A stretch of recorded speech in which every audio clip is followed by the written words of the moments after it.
Punjab GK ਦੇ ਕੁਝ ਇੱਕ ਹੋਰ ਕੁਐਸਚਨ ਆਪਾਂ ਅੱਜ ਡਿਸਕਸ ਕਰੀਏ ਤੇ ਪਹਿਲਾ ਕੁਐਸਚਨ ਸਾਡੇ ਕੋਲ ਕਿਹੜਾ ਆਉਂਦਾ ਹੈ ਦੈਟ ਇਜ਼ ਕਿ ਫਤਿਹ ਬੁਰਜ ਇਹਦੇ ਬਾਰੇ ਕੁਝ ਸਟੇਟਮੈਂਟਾਂ ਦਿੱਤੀਆਂ ਨੇ। ਇਹ 100 ਮੀਟਰ ਉੱਚਾ ਹੈ, ਇਹ ਟਾਲਰ ਦੈਨ ਕੁਤਬ ਮੀਨਾਰ ਹੈ, it is a monument to commemorate Baba Banda Bahadur victory over Sirhind, is located at Chapparchiri. So ਇਹ ਚਾਰੋਂ ਗੱਲਾਂ ਜਿਹੜੀਆਂ ਨੇ ਇਹ ਠੀਕ ਨੇ ਇਹਦੇ ਬਾਰੇ ਦੇ ਵਿੱਚ, ਔਰ ਇਹਦਾ ਮਤਲਬ ਕਿ ਸਾਡਾ ਆਨਸਰ ਕਿਹੜਾ ਹੋਏਗਾ, ਆਨਸਰ ਸਾਡਾ ਹੋਏਗਾ all are correct।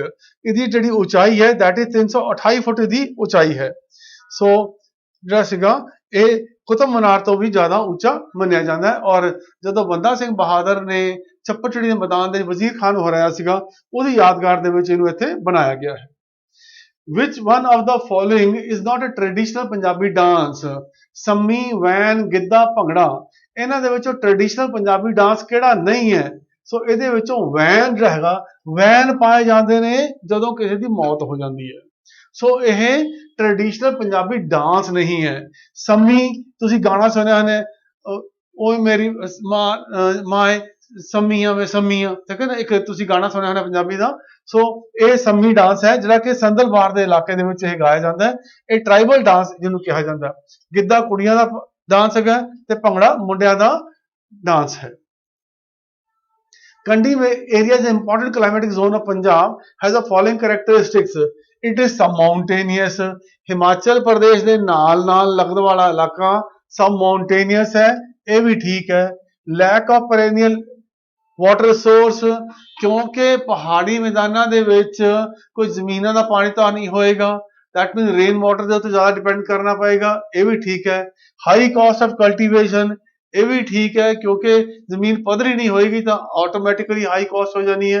Extremely fertile land, ਇਹ ਚੀਜ਼ ਠੀਕ ਨਹੀਂ ਹੋਏਗੀ, ਦੈਟ ਮੀਨਸ ਪਹਿਲਾ ਦੂਜਾ ਤੀਜਾ ਠੀਕ ਹੈ ਤੇ ਫਰਟਾਈਲ ਲੈਂਡ ਵਾਲਾ ਜਿਹੜਾ ਆਪਸ਼ਨ ਹੈ ਇਹ ਗਲਤ ਹੈ। ਤੁਸੀਂ ਦੇਖਦੇ ਹੋ ਗੁਰਦਾਸਪੁਰ, ਪਠਾਨਕੋਟ, ਗੁਰਦਾਸਪੁਰ, ਹੁਸ਼ਿਆਰਪੁਰ, ਰੋਪੜ ਤੇ ਅਜੀਤਗੜ੍ਹ, ਇਹ ਸਾਰਾ ਜਿਹੜਾ ਸਾਡਾ ਇਲਾਕਾ ਪੈਂਦਾ ਇੱਥੇ ਵਾਲਾ, ਇਹ ਸਾਰਾ ਕੰਢੀ ਇਲਾਕਾ ਕਹਾਉਂਦਾ। Arrange the following important events in the history of Punjab in the chronological order। Jallianwala Bagh, Komagata Maru, Ghadar movement ਤੇ battle of Saragarhi. So chronological order ਦਾ ਮਤਲਬ ਕੀ ਹੋਇਆ, ਤਿਥੀ ਵਾਈਜ਼, ਪਹਿਲਾਂ ਕਿਹੜਾ ਹੈ, ਬਾਅਦ ਚ ਕਿਹੜਾ ਹੋਇਆ। ਆਪਾਂ ਦੇਖਦੇ ਹਾਂ ਜਲਿਆਂਵਾਲਾ ਬਾਗ ਸਾਰੇ ਜਾਣਦੇ ਹਾਂ 1919 ਦੇ ਵਿੱਚ ਹੋਇਆ, ਠੀਕ ਹੈ ਜੀ। ਫਿਰ ਆਪਾਂ ਦੇਖੀਏ ਕੋਮਾਗਾਟਾ ਮਾਰੂ 1914 ਵਿੱਚ ਹੋਇਆ, ਗਦਰ 1913 ਵਿੱਚ ਹੋਇਆ, ਔਰ ਸਾਰਾਗੜੀ ਲੜਾਈ 1897 ਦੇ ਵਿੱਚ ਹੋਈ, ਠੀਕ ਹੈ ਜੀ। ਸੋ ਪਹਿਲਾ ਕੀ ਬਣੂਗਾ 1897 ਸਾਰਾਗੜੀ, ਫਿਰ ਗਦਰ, ਫਿਰ ਕਾਮਾਗਾਟਾ ਮਾਰੂ ਤੇ ਫਿਰ ਜਲਿਆਂਵਾਲਾ ਬਾਗ। ਸੋ ਇਹੀ ਸਾਡਾ ਜਵਾਬ ਹੋਏਗਾ, ਦੈਟ ਇਜ਼ ਚੌਥਾ, ਤੀਜਾ, ਦੂਜਾ ਤੇ ਪਹਿਲਾ। Balri Rakshak Yojana launch by Punjab government is aimed at. Balri Rakshak Yojana ਇਹ ਸ਼ੁਰੂ ਕੀਤੀ ਹੋਈ ਹੈ, ਪਰ ਹੁਣ ਇਹ ਸਕੀਮਾਂ ਜਿਹੜੀ ਸੀਗੀਆਂ ਕਿਤੇ ਨਾ ਕਿਤੇ ਖਤਮ ਹੁੰਦੀਆਂ ਜਾ ਰਹੀਆਂ ਨੇ ਕਿਉਂਕਿ ਸੈਂਟਰਲ ਗਵਰਨਮੈਂਟ ਦੀ ਸਕੀਮਾਂ ਦੇ ਵਿੱਚ ਇਹ ਮਰਜ ਹੋਈਆਂ ਨੇ। ਪਰ ਬਾਲਰੀ ਰਕਸ਼ਕ ਯੋਜਨਾ ਕਿਹਦੇ ਵਾਸਤੇ ਸੀਗੀ? ਇਹ correcting child sex ratio, reducing child mortality, encouraging family planning, ਇਹ ਤਿੰਨੋਂ ਗੱਲਾਂ ਬਾਲਰੀ ਰਕਸ਼ਕ ਯੋਜਨਾ ਵਾਸਤੇ ਠੀਕ ਕਹੀਆਂ ਜਾ ਸਕਦੀਆਂ ਨੇ। The art of mud wall painting prevalent in the villages of Punjab is called। ਪਹਿਲਾਂ ਦੀਵਾਰਾਂ ਦੇ ਉੱਤੇ ਆਪਾਂ ਨਾ ਪੋਚੇ ਮਾਰਦੇ ਹੁੰਦੇ ਸੀਗੇ, ਠੀਕ ਹੈ ਜੀ, ਆਪਣੀ ਚੀਕਨੀ ਮਿੱਟੀ ਦਾ ਪੋਚਾ ਲੱਗਦਾ ਹੁੰਦਾ ਸੀਗਾ ਪਿੰਡਾਂ ਦੇ ਵਿੱਚ, ਔਰ ਉਹਨਾਂ ਦੇ ਉੱਤੇ ਫਿਰ ਪੇਂਟਿੰਗਾਂ ਕਰਦੇ ਹੁੰਦੇ ਸੀਗੇ। ਸੋ ਉਹਨੂੰ ਕੀ ਕਿਹਾ ਜਾਂਦਾ ਹੈ? ਰੂਰਲ ਆਰਟ ਦਾ ਵੈਸੇ ਇਹਦਾ ਨਾਮ ਹੋ ਗਿਆ, ਨਹੀਂ ਹੋਇਆ ਇਹ। ਪੇਪਰ ਤਾਂ ਇਹ ਕਾਗਜ਼ ਨਾਲ ਹੋ ਗਿਆ। ਫੁਲਕਾਰੀ ਜਿਹੜੀ ਸੀਗੀ ਇਹ ਕੱਪੜੇ ਤੇ ਹੁੰਦੀ ਹੈ, ਜਿਹੜੀ ਕਿ ਚੁੰਨੀਆਂ ਵਗੈਰਾ ਆਪਾਂ ਦੇਖਦੇ ਹਾਂ, ਤਾਂ ਚੌਕ ਪੂਰਨਾ ਕਹਿੰਦੇ ਹੁੰਦੇ ਸੀ ਇਹਨੂੰ, ਚੌਕ ਪੂਰਨਾ ਕਿਹਾ ਜਾਂਦਾ ਸੀ ਇਹਨੂੰ। ਸੋ ਸਾਡਾ ਜਵਾਬ ਕੀ ਹੋਏਗਾ? ਚੌਕ ਪੂਰਨਾ। ਬਚਿੱਤਰ ਨਾਟਕ ਇਸ composition of whom of the following. Bachittar ਨਾਟਕ ਆਪਾਂ ਜਾਣਦੇ ਹਾਂ ਕਿ ਇਹ ਗੁਰੂ ਗੋਬਿੰਦ ਸਿੰਘ ਸਾਹਿਬ ਦੀ ਰਚਨਾ ਹੈ, ਉਹਨਾਂ ਨੇ ਆਪਣੇ ਪੁਰਾਣੇ ਜਨਮ ਬਾਰੇ ਇਹਦੇ ਚ ਲਿਖਿਆ ਹੋਇਆ ਹੈ। ਸੋ ਇਹਦਾ ਜਵਾਬ ਕੀ ਹੋਏਗਾ? ਗੁਰੂ ਗੋਬਿੰਦ ਸਿੰਘ।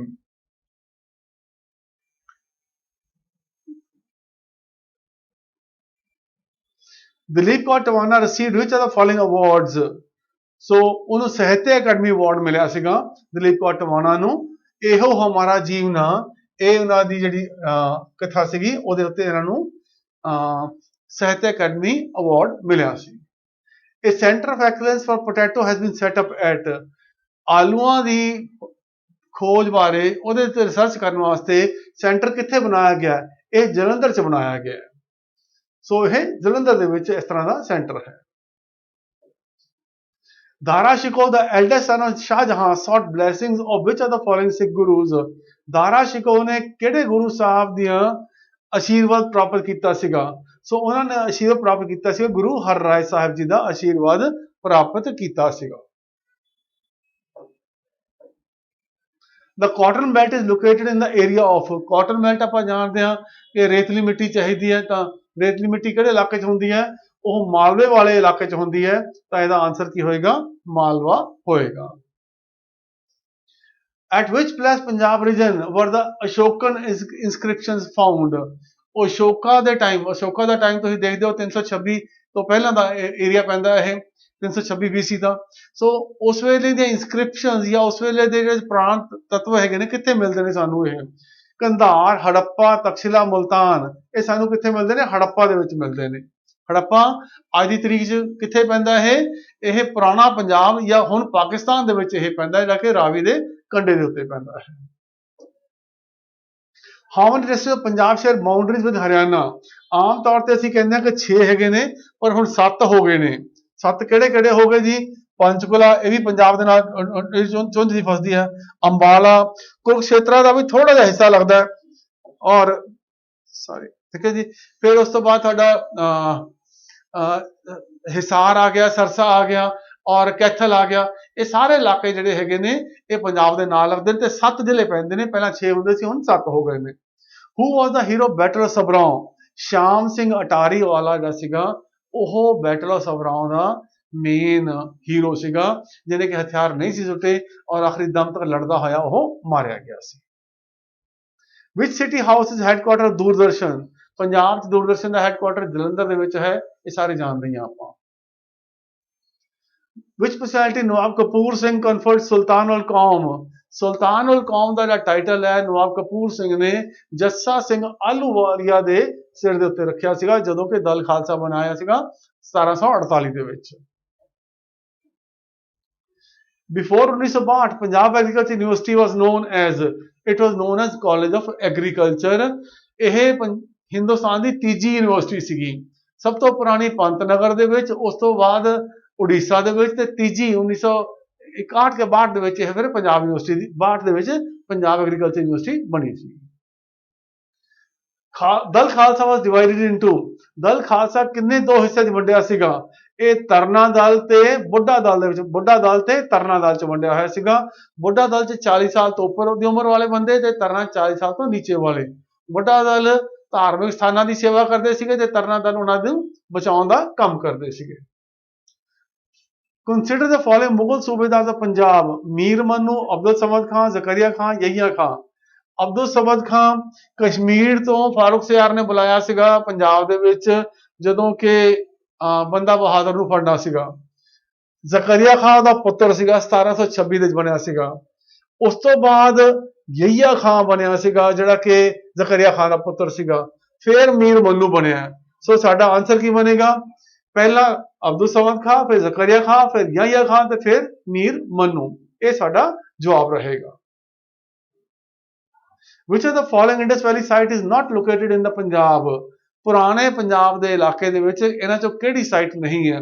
ਮੋਹਨਜੋਦਾੜੋ ਪੰਜਾਬ ਦੇ ਵਿੱਚ ਹੈ, ਲੋਥਾਲ ਰੋਪੜ ਪੰਜਾਬ 'ਚ ਹੈ, ਸੰਘੋਲ ਤੇ ਆਪਾਂ ਜਾਣਦੇ ਹਾਂ ਕਿ ਸਾਡੇ ਅੱਜ ਵਾਲੇ ਪੰਜਾਬ ਦੇ ਵਿੱਚ ਹੈਗਾ। ਲੋਥਾਲ ਇਹ ਗੁਜਰਾਤ ਦੇ ਇਲਾਕੇ 'ਚ ਪੈਂਦਾ ਹੈ। ਤੁਸੀਂ ਦੇਖੋਗੇ ਲੋਥਾਲ ਇਹ ਪੁਰਾਣੇ ਸਿੰਧ ਜਿਹੜੀ ਆਪਣੀ ਸਭਿਅਤਾ ਕਹਿੰਦੇ ਆ ਕਿ ਇੰਡਸ ਵੈਲੀ ਦੀ, ਇਹ ਤਕਰੀਬਨ ਬੰਦਰਗਾਹ ਸੀ ਉਸ ਵੇਲੇ ਦੀ। ਸੋ ਇਹ ਗੁਜਰਾਤ ਵਾਲੇ ਇਲਾਕੇ ਦੇ ਵਿੱਚ ਲੋਥਾਲ ਪੈਂਦਾ, ਇਹ ਪੰਜਾਬ 'ਚ ਨਹੀਂ ਪੈਂਦਾ ਹੈ। ਸੋ ਅੱਜ ਦੇ ਕੁਐਸਚਨ ਆਪਾਂ ਡਿਸਕਸ ਕੀਤੇ ਨੇ। ਮੈਨੂੰ ਉਮੀਦ है कि ਤੁਹਾਨੂੰ ਚੰਗੀ ਤਰ੍ਹਾਂ समझ आए होंगे। Thank you. हेलो एवरीवन, जो हमारा सैटरडे को मॉक टेस्ट हुआ था उसके जीके के पार्ट को डिस्कस करेंगे, उसके अराउंड भी क्वेश्चंस देखेंगे कि हमारे पास क्या क्वेश्चंस बनते हैं। चलिए we will start with the very first question. देखते हैं पहला क्वेश्चन क्या कहता है। पहला क्वेश्चन है, who among the following is the considered to be the teacher of Amir Khusro. ठीक है, बड़े फेमस दिल्ली के पोएट हुए हैं। ठीक है, क्वेश्चन ये है कि इनके गुरु कौन थे। ठीक है, किनको इन्होंने अपना टीचर माना, अपना गुरु माना, पीर किसको माना इन्होंने अपना। बेसिकली कई बार हम वर्ड्स देखते हैं जो पेपर में पूछा जाते हैं, द वर्ड इज पीर। ठीक है, तो राइट आंसर क्या होगा? निजामुद्दीन औलिया, ठीक है, हजरत निजामुद्दीन औलिया। आपने स्टेशन का नाम भी सुना होगा, दिल्ली के पास एक स्टेशन है हजरत निजामुद्दीन, ठीक है, तो उनके चेले हैं, ठीक है। और ये रिलेशन किस चीज का दिखा रहा है, पीर और मुरीद का, ठीक है, ठीक है, पीर यानी गुरु, मुरीद मतलब डिसाइपल यानी कि उनका चेला है, ठीक है, इनको अपना गुरु माना था। ऐसा क्वेश्चन भी पूछा जाता है कि दो तीन क्वेश्चंस आपके अमीर खुसरो के अराउंड चलते हैं क्लास, आपको पता होना चाहिए। एक क्वेश्चन पूछा जाता है कि महबूब इलाही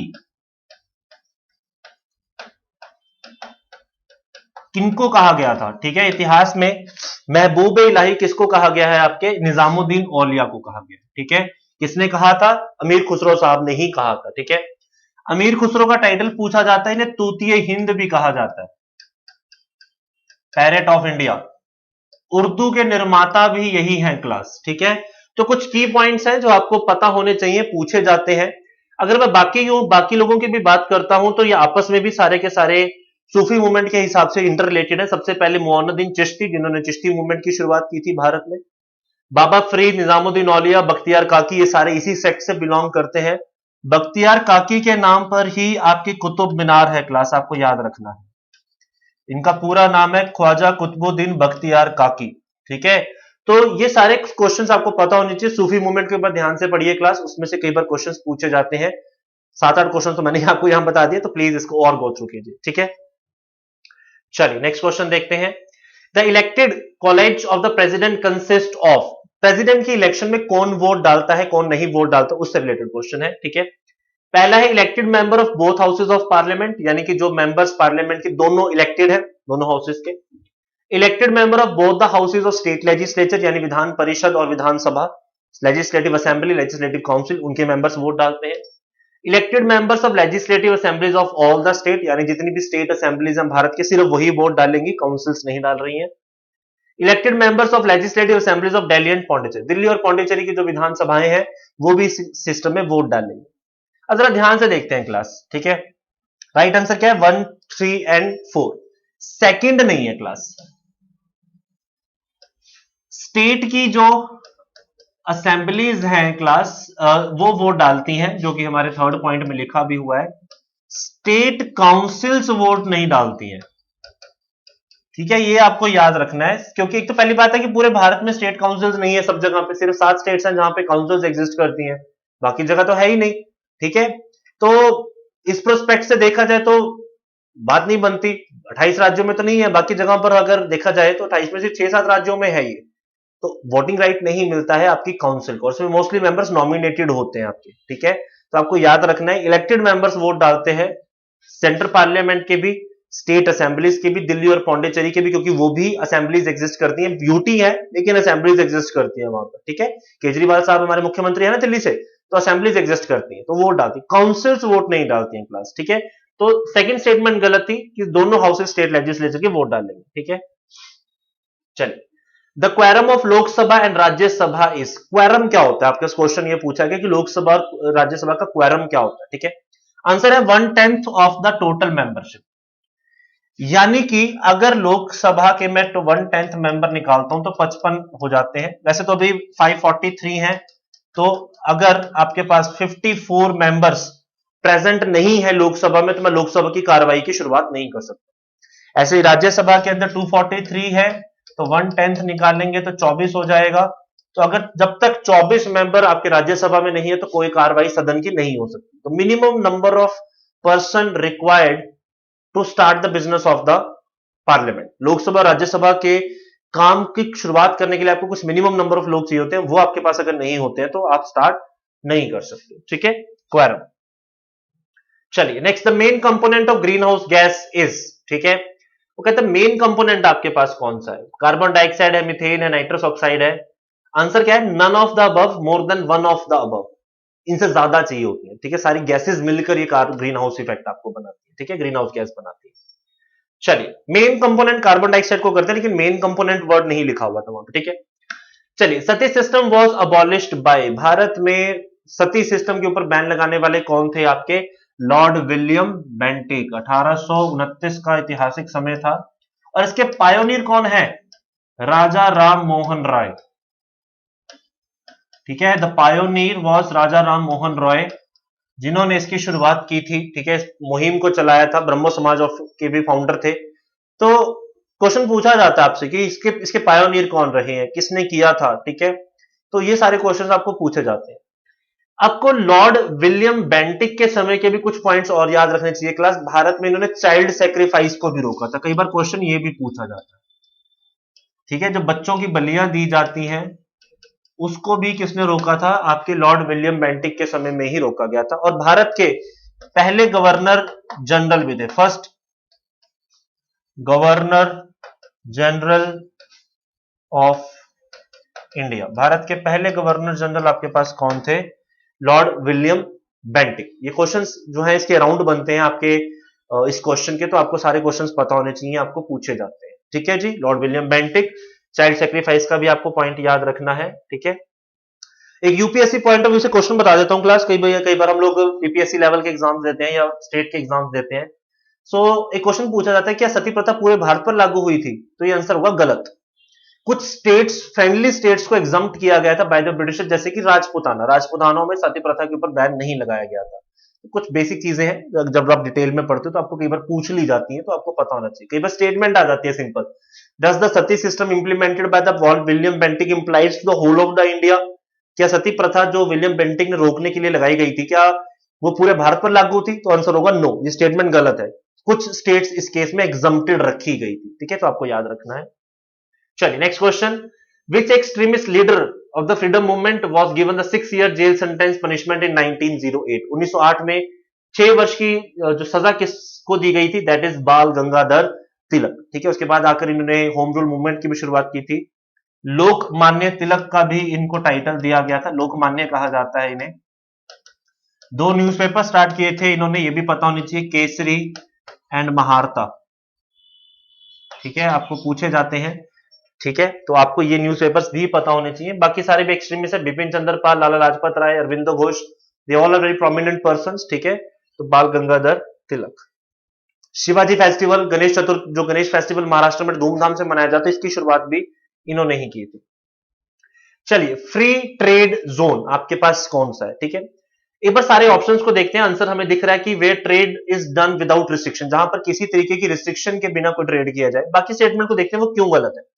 where any entrepreneur is free to start industry, ऐसा तो नहीं हो सकता ना कि हम हर तरह की इंडस्ट्री को फ्री सेटअप दे दें, कईयों के कुछ के लिए लाइसेंस बहुत कंपलसरी है, इसलिए नहीं हो सकता। Where infrastructure facilities are provided free of to the entrepreneur by the government. अब इस हिसाब से तो अगर सारे इंफ्रास्ट्रक्चर गवर्नमेंट प्रोवाइड करने लगी फिर तो हो गया बट्ठा गोल। Where industries are free from exercise और duties from produce of the excise. Okay, पहला और चौथा ऑप्शन थोड़ा सा क्लोज लग सकता है आपको जब आप पेपर देते हो। Where industries are free from excise duties and produce for the exports. अब जरा ध्यान से देखो यार, हर जगह पे ऐसे काम नहीं चल सकता है, ठीक है। कुछ जगहों पर बात बन सकती है, लेकिन हर जगह पर आप कस्टम्स और ड्यूटीज को ऐसे नहीं हटा सकते हो, तो आपको देखना पड़ेगा। तो बेसिकली है कि जहां पर इन सारे के सारे रिस्ट्रिक्शन से आप फ्री हो जाओ, तो अगर आप जरा देखोगे ना, तो क्यूमुलेटिव जो इसका आंसर है ना, वो आपको पहले ऑप्शन में मिल रहा है अगले 3 का, ठीक है। तो कई बार बच्चे इकोनॉमी नहीं भी पढ़ते हैं, तो इकोनॉमी को अगर आप देख रहे हो, कर रहे हो, तो एक बार ऑप्शंस को गो थ्रू कर लिया करो, आंसर्स मिल जाते हैं, ठीक है। चलिए, which of the following is not true about the functions performed by the RBI. इनमें से कौन सा फंक्शन आरबीआई परफॉर्म नहीं करती है। बैंकर्स बैंक है, बैंकर्स ऑफ लास्ट रिजोर्ट, जो आपको रेपो रेट या मार्जिनलाइज्ड स्टैंडर्ड फैसिलिटी मिलती है, ठीक है। बैंकर टू द गवर्नमेंट, सारा फाइनेंस चलता है। Not a custodian of foreign exchange, not a लिखा हुआ है क्लास, नॉट। ध्यान से देखो, दो क्वेश्चंस में, एक ही क्वेश्चन में दो चीजें आपस में कॉन्ट्राडिक्ट कर रही हैं। क्वेश्चन में पूछा भी नॉट की सेंस में है, नीचे स्टेटमेंट भी नॉट की टर्म में ही चल रही है, तो यू कैन सी कि यहां पर कॉन्ट्राडिक्टरी स्टेटमेंट है, आंसर ठीक है ये, ठीक है। नॉट की वजह से नहीं है, नॉट नहीं है कस्टेडियन है फॉरेन एक्सचेंज का, ठीक है। ये आपको ध्यान रखना है, ठीक है। कई बार ऐसे क्वेश्चंस कंफ्यूज करते हैं, स्टेटमेंट के अंदर ही नॉट का कंसेप्ट चल रहा होता है, ये आपको ध्यान रखना है कि इसको अटेम्प्ट कैसे करोगे। चलिए next, all the banks required to maintain a certain portion of their net demand and time liabilities deposit with the RBI in a form of cash. This ratio is also known as, वो कहता है कि हर bank कुछ समय के लिए कुछ certain amount आपके आरबीआई के पास स्टोर रखती है in the form of cash. उसे क्या कहा जाता है, उसे कहा जाता है कैश रिजर्व रेशो, ठीक है। स्टैट्यूटरी लिक्विडिटी रेशो बैंक अपने पास रखती है, ठीक है, सेल्फ मैंने लिख दिया ब्रैकेट में। रेपो रेट, जिस रेट ऑफ इंटरेस्ट पे बैंक आरबीआई से लोन लेते हैं, जैसे मैं कह देता हूं कि आरबीआई बैंक किसको लोन दे रही है, पीएनबी को। अब कई बार क्या होता है कि पीएनबी के पास सपोज करो सरप्लस अमाउंट्स पड़े हैं, वो पार्क करना चाहता है आरबीआई में, तो अगर पीएनबी ने पैसा आरबीआई को दिया है तो वो आपके पास क्या हो जाएगा, reverse repo rate, repurchase agreement कहते हैं इसको, ये आपको पता होना चाहिए। तो ये आपको सारे मैंने चारों एक्सप्लेन कर दिए हैं, आगे क्वेश्चन आए तो ध्यान रखिए। चलिए, which is the base year for the measuring inflation eight wholesale price index, wholesale price index का बेस ईयर आपके पास क्या है, सिंपल स्टैटिक क्वेश्चन है क्लास, 2011-2012 है, ठीक है। तो अभी फिलहाल जो बेस ईयर हमने लिया है वो होलसेल प्राइस, इससे पहले कंज्यूमर प्राइस इंडेक्स पे भी हम लोग देखते हैं कि कैसे आपकी महंगाई जो है वो कंज्यूमर प्राइस इंडेक्स पे नापी जाती है, पहले होलसेल प्राइस इंडेक्स पे थी, ठीक है, ये आपको याद रखना है, ठीक है।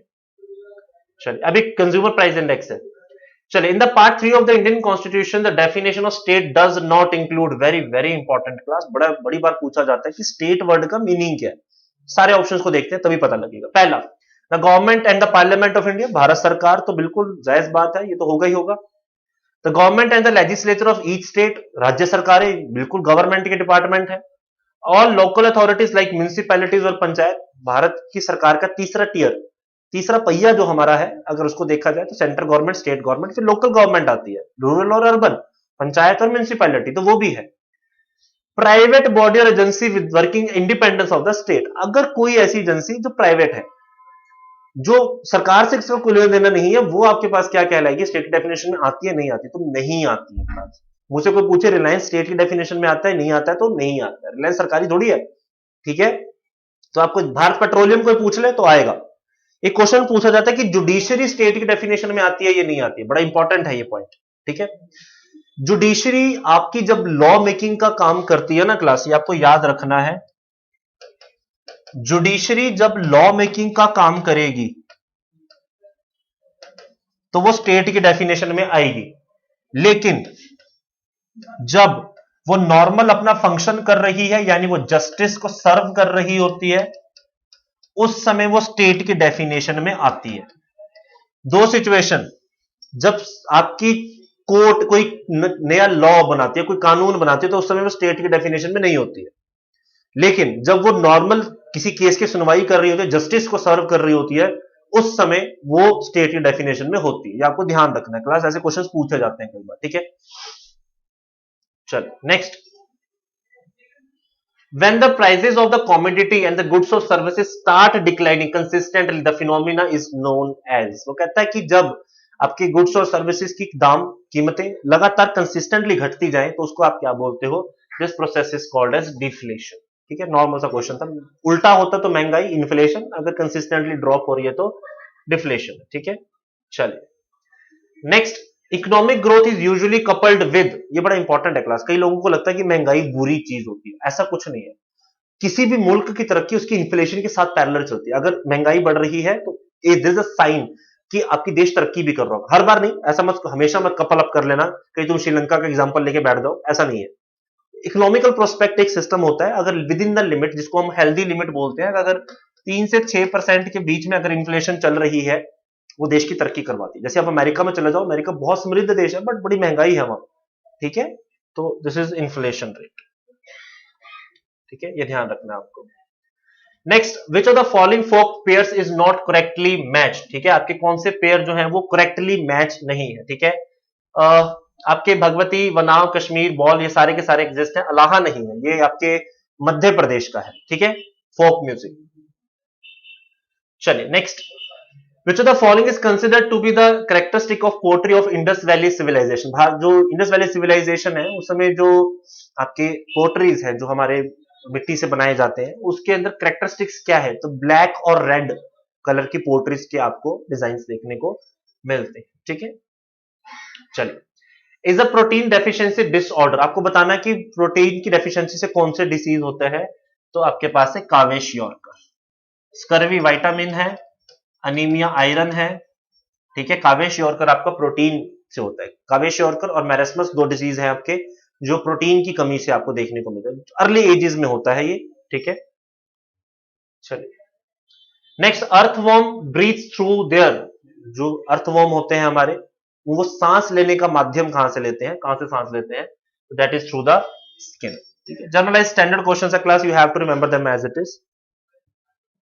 चलिए, carries deoxygenated blood to the lungs from the right ventricle. ये अच्छा, ये क्वेश्चन पूछे जाते हैं हमको पल्मोनरी आर्टरीज, पल्मोनरी वेन्स के, ठीक है, कि डीऑक्सीजनेटेड ब्लड लंग्स से कौन लेकर जाता है, टू द लंग्स कौन लेकर जाएगा, हार्ट से लंग्स तक कौन डीऑक्सीजनेटेड ब्लड लेकर जाएगा, तो पल्मोनरी आर्टरीज होती है, और पल्मोनरी वेन ऑक्सीजनेटेड ब्लड को कैरी करता है। ठीक है, तो आपको ये सारे याद रखने हैं। ठीक है, ये पढ़ा करो क्लास, ये पूछा जाता है, बहुत इंपॉर्टेंट है हार्ट का टॉपिक, गो थ्रू करो। वेन्स आर्टरीज में डिफरेंस क्या होता है, इसमें कौन सी आर्टरीज या वेन्स आपके ऑक्सीजनेटेड और डीऑक्सीजनेटेड ब्लड को कैरी करती हैं, जस्ट गो थ्रू दैट। चलिए, next, consider the following pair, identify one of the incorrectly paired. Incorrectly paired बताना है आपको और करेक्टली बताने हैं। ठीक है, सो तीनों के तीनों क्लास, ठीक है, विक्रम साराभाई सेंटर तिरुवनंतपुरम में है, space application centre Ahmedabad, national remote sensing centre आपका हैदराबाद। ठीक है, ये आपको तीनों पता होने चाहिए। वैसे तो इनफैक्ट में होमवर्क के तौर पर ये किया करो क्लास, 3 से 4 रिसर्च इंस्टीट्यूट डेली याद किया करो, इंडिया के मेजर जो रिसर्च इंस्टीट्यूट है, स्पेशली जो पिछले 1 साल के करंट अफेयर में कहां पे एस्टेब्लिश किए गए हैं वो पूछे जाते हैं, तो रिमेंबर दैट। चलिए, which of the following correctly described Gagan. Gagan की फुल फॉर्म क्या है, GPS aided geo augmented navigation आपके पास। So abbreviation point of view से क्लास आपको पूछे जाते हैं, आपको पता होने चाहिए, जैसे श्रेष्ठा वगैरह की स्कीम्स हो जाती हैं, रिमेंबर दिस। ठीक है, चलिए, next, as per the world happiness report 2022 which country has been ranked the world's happiest country for the 5th consecutive year. 5वें वर्ष में लगातार आपके वर्ल्ड हैप्पीनेस इंडेक्स के अंदर जो सबसे खुशनुमा देश है पूरी दुनिया के अंदर हर प्रोस्पेक्ट से, तो आपका कौन सा है, दैट इज योर फिनलैंड। ठीक है, चलिए, स्वरूप कुमार साहा, ये अभी मैनेजिंग डायरेक्टर अपॉइंट हुए, सीईओ अपॉइंट हुए हैं, किस पब्लिक बैंक के, तो ये बैंकिंग और कई बार एसएससी में आपको देखने को मिलता है कि अपॉइंटमेंट्स पूछ ली जाती है, तो ये पंजाब एंड सिंध बैंक के नए सीईओ अपॉइंट हुए। Next, RBI defines the micro finance loan as a collateral free loan. Collateral free मतलब जिसके लिए आपको गारंटी वारंटी नहीं रखते हो, ठीक है, कोलेटरल फ्री है, given to the house hold having annual income not more than 3 lakh. अगर आपकी सालाना इनकम 3 लाख रुपए से कम है तो आरबीआई आपको माइक्रो फाइनेंस लोन देती है, जो कि आपका कोलेटरल फ्री, कोलेटरल में कोई आपको चीज मॉर्गेज नहीं रखनी है, वहां पे गिरवी नहीं रखना है कुछ। ठीक है, चलिए, what was the name of the 9th edition of the joint military exercise between Indian and Salaces armies in the March 22 to 31? ठीक है, तो लेमिटी, ठीक है, लेमिटी 2022 is the name of this exercise, जो कि आपके इंडिया और सैलिसिस के बीच में हुई है 2022 के अंदर। डिफेंस एक्सरसाइज पढ़ा करो क्लास, पूछी जाती है पिछले 6 महीने की, हमेशा याद रखो। नेक्स्ट, सैडर बेडी मुनहन, ये भी प्रेसिडेंट बने हैं सेंट्रल एशिया की इस कंट्री के, तो आपको ये भी पता होना चाहिए, न्यू अपॉइंटमेंट है। International class presidents, prime minister कहीं अपॉइंट होते हैं, कोई स्पेशली कोई फीमेल या कहीं पे बहुत बड़ा तख्ता पलट हुआ हो तो याद रखा करो, this person is been appointed as the president of Turkmenistan. Central Asia की कंट्री है, इंडिया से थोड़ा सा ऊपर है, ठीक है, Turkmenistan. The 3rd edition of joint training exercise ex Dustlik, ये आपके पास किस कंट्री के बीच में हुई है, इंडिया एंड उज्बेकिस्तान। ठीक है, इंडिया उज्बेकिस्तान के बीच में है, 22 से लेके 31 मार्च तक ये हुई थी। ठीक है, एक्स डस्टलिक। चलिए, वर्ल्ड एयर क्वांटिटी रिपोर्ट 2021, ठीक है, दुनिया की सबसे मोस्ट पोल्यूटेड कंट्री कौन सी आई है आपके पास, बांग्लादेश आई है। Dhaka is been declared as one of the most polluted capitals in the world. ठीक है, इसमें इंडिया का भी नंबर है, वैसे दिल्ली का, ऐसे पाकिस्तान से आपकी लाहौर सिटी का भी नंबर इसमें आया है। ठीक है, चलिए, which country a Boeing 737-800 aircraft crashed killing all 132 people on board on March 21। मार्च 21 को एक दर्दनाक हादसा हुआ है आपके चाइना के अंदर, जहां पर एक बोइंग बड़ा विमान जिसके अंदर 132 लोग ट्रेवल करते एंड दे ऑल डाइड। ठीक है, तो China is the right answer. चलिए, which Indian company became the first Indian firm to officially sponsor the FIFA World Cup Qatar 2022? Very very important. एजुटेक है क्लास, पूरी दुनिया का सबसे बड़ा एजुकेशन टेक हब है आपके पास बायजूस, $28 बिलियन की कंपनी बन चुकी है आज की डेट में। ठीक है, ये फीफा को स्पॉन्सर करेगी क्लास, ये बहुत बहुत बड़ी बात है कि आपका बायजूस, अभी आपने देखा होगा इंडियन क्रिकेट टीम को भी स्पॉन्सर कर रहा है, फीफा जैसे गेम को स्पॉन्सर करना, it's a huge, it's really huge. ठीक है, क्योंकि अगर कोई मुझसे पूछे कि वो क्रिकेट का और फुटबॉल का क्या स्टैंडर्ड है, क्रिकेट यहां है और फुटबॉल यहां है, it's a huge difference between these two in the terms of economy. अभी तो खैर लीग्स के अंदर आईपीएल काफी ऊपर निकल चुका है, but still in the terms of making money and the sponsorship all over the world, तो एचटेक के हिसाब से ये बहुत बड़ी न्यूज थी कि Byju's is on the number 1। चलिए, the export preparedness index 2021 NITI Aayog ने निकाली थी 25 मार्च को। पहली स्टेट जो इसमें टॉप करके गई है एक्सपोर्ट प्रिपेयर्डनेस के हिसाब से वो आपके पास कौन सी है? गुजरात है। ठीक है, गुजरात नंबर 1 पे रही है इस सिनेरियो के अंदर। ठीक है, यानी वो स्टेट्स जो एक्सपोर्ट्स के लिए बहुत बेहतरीन काम कर रही हैं, एक्सपोर्ट रेडी रहती हैं, बहुत अच्छे तरीके से फैसिलिटीज प्रोवाइड करें वो। चलिए ठीक है class, this is the section that we are done with. Next section के लिए आपके साथ थोड़ा सा वेट कीजिए। Thank you. Hello everybody, welcome to Gyanam. हाँ जी, ਆਪਾਂ ਡਿਸਕਸ ਕਰਦੇ ਹਾਂ ਕਿਵੇਂ ਆਪਾਂ ਕੁਐਸਚਨਸ ਨੂੰ ਸੋਲਵ ਕਰ ਸਕਦੇ ਹਾਂ। ਫਰਸਟ ਕੁਐਸਚਨ ਕਿਸ ਦੇ ਨਾਲ ਰਿਲੇਟਡ ਹੈ? डायरेक्शंस ਦੇ ਨਾਲ। हाँ जी, ਕੀ ਕਿਹਾ ਗਿਆ? संजीव घर तो चलिया है ना, वॉक्स 10 मीटर टुवर्ड्स साउथ, साउथ वाल गया 10 मीटर। उस तो बाद फिर उन्हें लेफ्ट टर्न लिता ते 20 मीटर चलिया। जे मेरा फेस साउथ वाल है, राइट इधर ते लेफ्ट इधर, कितना चलिया? 20।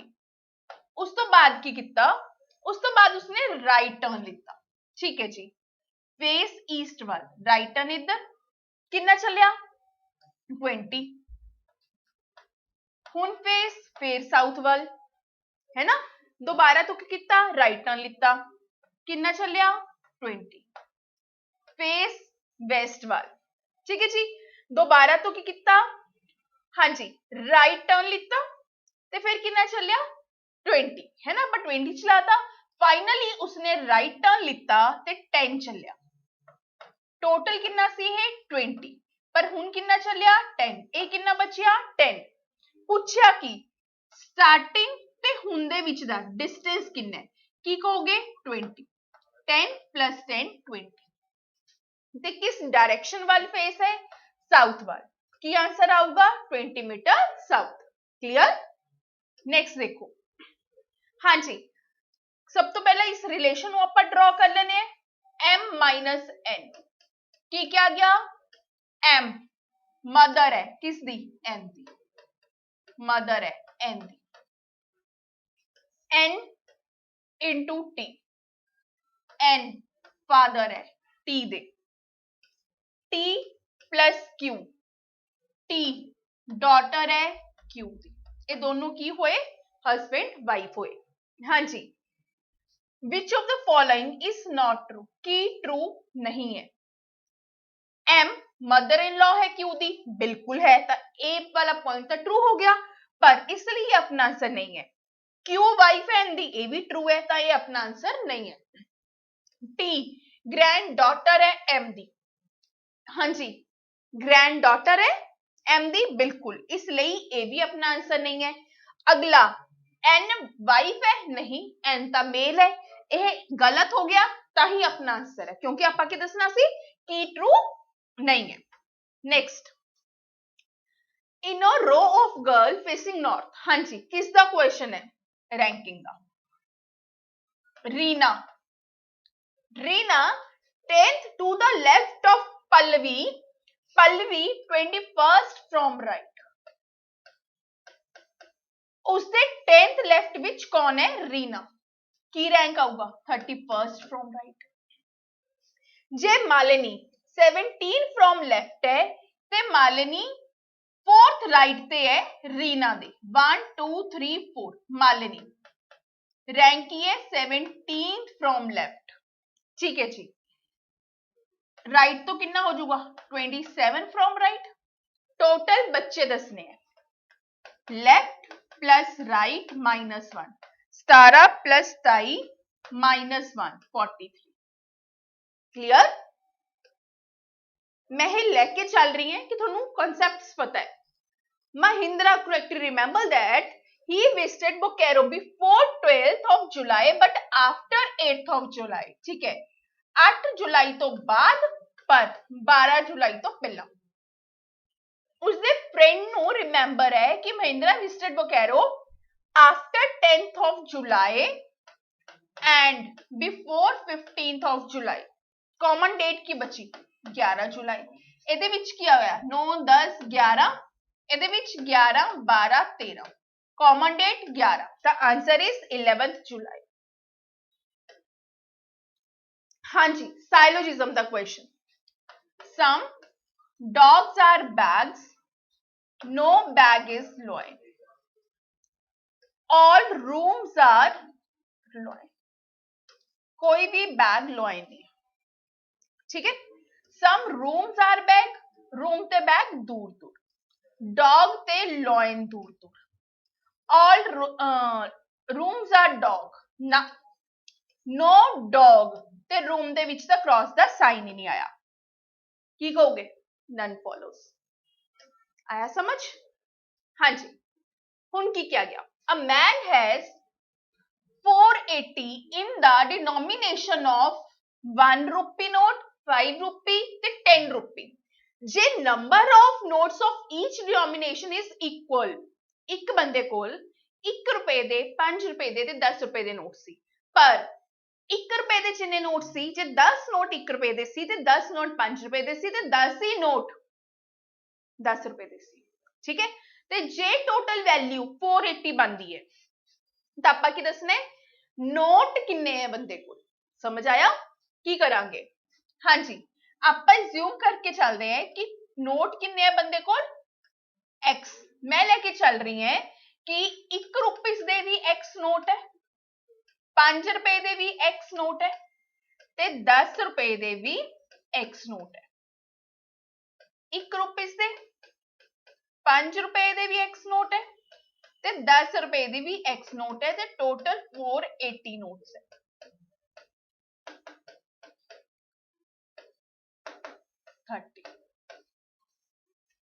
ਠੀਕ ਹੈ, ਕਲੀਅਰ? ਆਪਾਂ ਕੀ ਕੀਤਾ ਸੀ?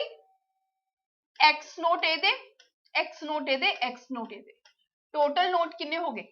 90। ਕਲੀਅਰ? ਹੁਣ ਕੀ ਦੱਸਣਾ ਹੈ? ਉਹ ਕਿਹੜਾ ਡਾਈਸ ਹੈ ਜਿਹਦੇ opposite ਦਾ ਸਮ, opposite ਨੰਬਰ ਦਾ ਸਮ 7 ਬਣਦਾ ਹੈ? 5 ਉੱਪਰ, 2 नीचे पॉसिबल है, 1 इधर, 6 ਇੱਥੇ पॉसिबल है, 4 ਇੱਥੇ, 3 ਪਿੱਛੇ पॉसिबल है, ठीक है। opposite ਦਾ ਸਮ ਕੀ ਚਾਹੀਦਾ? 7 ਚਾਹੀਦਾ। ਅਗਲਾ question cause of action the question है। shopkeeper was reported to be selling adulterated grains, मतलब एक शॉपकीपर है जो कि ਮਿਲਾਵਟ ਵਾਲੇ ਗ੍ਰੇਨਸ ਵੇਚ ਰਿਹਾ ਸੀ, ਠੀਕ ਹੈ ਜੀ। ਕੀ ਕੀਤਾ ਜਾਣਾ ਚਾਹੀਦਾ ਹੈ? ਸ਼ੌਪਕੀਪਰ ਨੂੰ ਫਾਈਨ ਕਰਨਾ ਚਾਹੀਦਾ ਹੈ ਤੇ ਸ਼ੌਪ ਉਹਦੀ ਬੰਦ ਕਰ ਦੇਣੀ ਚਾਹੀਦੀ ਹੈ, ਬਿਲਕੁਲ ਠੀਕ ਹੈ ਨਾ। ਤੇ ਕੀ ਆਪਾਂ ਨੂੰ ਉਹਨੂੰ ਇਹ ਕਹਿਣਾ ਚਾਹੀਦਾ ਹੈ ਕਿ ਉਹ ਇਸ ਟਾਊਨ ਤੋਂ ਚਲਾ ਜਾਵੇ, ਕਿਤੇ ਹੋਰ ਜਾ ਕੇ ਸ਼ੌਪ ਖੋਲੇ? ਨਹੀਂ, ਫਿਰ ਉੱਥੇ ਮਿਲਾਵਟ ਕਰੂਗਾ। ਤਾਂ answer is only 1। clear? It is not the quality of product but good advertisement that boost up your sale। ਕੀ ਕਿਹਾ ਜਾ ਰਿਹਾ ਹੈ? ਹਾਂਜੀ, ਕੀ ਹੁੰਦਾ ਹੈ? ਐਡਵਰਟਾਈਜ਼ਮੈਂਟ ਆਉਂਦੀ ਹੈ, ਆਪਾਂ ਕੀ ਕਰਦੇ ਹਾਂ? ਐਡਵਰਟਾਈਜ਼ਮੈਂਟ ਨੂੰ ਦੇਖਦੇ ਹਾਂ ਤੇ ਫਿਰ ਆਪਾਂ ਨੂੰ ਲੱਗਦਾ ਹੈ ਕਿ ਪਤਾ ਨਹੀਂ ਇਹ ਪ੍ਰੋਡਕਟ ਕਿੰਨਾ ਕੀ ਵਧੀਆ ਹੈ, ਆਪਾਂ ਯੂਜ਼ ਕਰਕੇ ਦੇਖ ਲੈਂਦੇ ਹਾਂ, ਹੈ ਨਾ। ਇਹੀ ਇੱਥੇ ਕਿਹਾ ਗਿਆ ਕਿ ਕੀ ਸਟੇਟਮੈਂਟ ਕੀ ਹੈ? It is not the quality of the product but good advertisement that boost up your sale। Quality ਤੇ ਡਿਪੈਂਡ ਨਹੀਂ ਕਰਦਾ, ਇਹ ਐਡਵਰਟਾਈਜ਼ਮੈਂਟ ਜੇ ਵਧੀਆ ਹੈ ਤੇ ਉਹ ਆਪਣੇ ਆਪ ਸੇਲ ਨੂੰ ਵਧਾ ਦੂਗਾ। ਕੀ ਲੋਕ ਕੰਜ਼ਿਊਮਰ ਇਨਫਲੂਐਂਸ ਹੁੰਦੇ ਆ ਗੁੱਡ ਐਡਵਰਟਾਈਜ਼ਮੈਂਟ ਤੋਂ? ਯੈਸ। ਸਟੇਟਮੈਂਟ ਤੋਂ ਇਹੀ ਪਤਾ ਲੱਗ ਰਿਹਾ ਹੈ। Consumer desire catching advertisement? Yes. Answer both. ਹਾਂਜੀ, should all the legislators be forced to resign from their profession? पहला की क्या गया? yes, और ज्यादा टाइम डिवोट कर सकते हैं, बिल्कुल जी। सेकंड की क्या गया? nobody will contest election, गलत। Answer only 1 follows। अगला, Mamta sister of Punita, Punita mother of Leena and Leena is sister of Pranav, Praveen, Anita daughter of Mamta। How Anita की लगती है? अनीता प्रवीण दी cousin sister। Clear? हाँ जी, puzzles का question है। If there be 5 boys in the team, the only girl member is, okay, पहला puzzle देख लेने हैं। From 6 boys,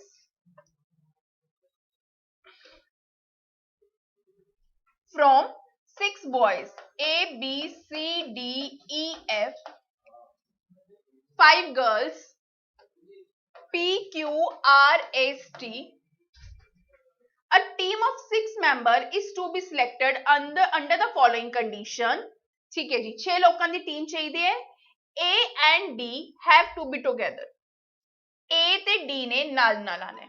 ठीक है जी, पहला की क्या गया, A ते D ने नाल नाल आना है. C can't go with S.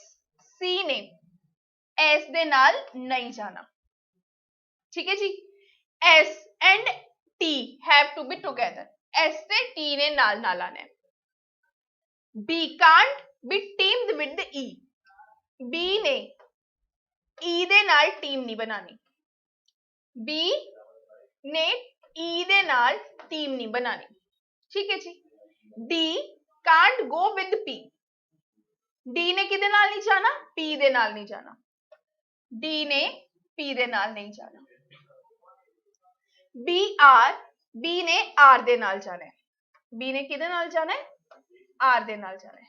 B ने किदे नाल जाना है, R नाल. ठीक है. And C and Q have to be together. C ने Q दे नाल जाना है. ठीक है जी. अगर 5 बॉयज की टीम बनानी है तो ओनली गर्ल केड़ी आऊगी. जे मैं 5 बॉयज की टीम बनानी है, हाँ जी, जे तो एस आंदा है तो टी नू भी नाल लेना पऊगा. गलत है ना. आर ने आर बॉयज ए, जे सी आंदा है सी तो नहीं, क्योंकि फिर टी नू भी नाल लेना पऊगा. बी ए डी एफ दा कोई चक्कर ही नहीं. अगर बी आंदा है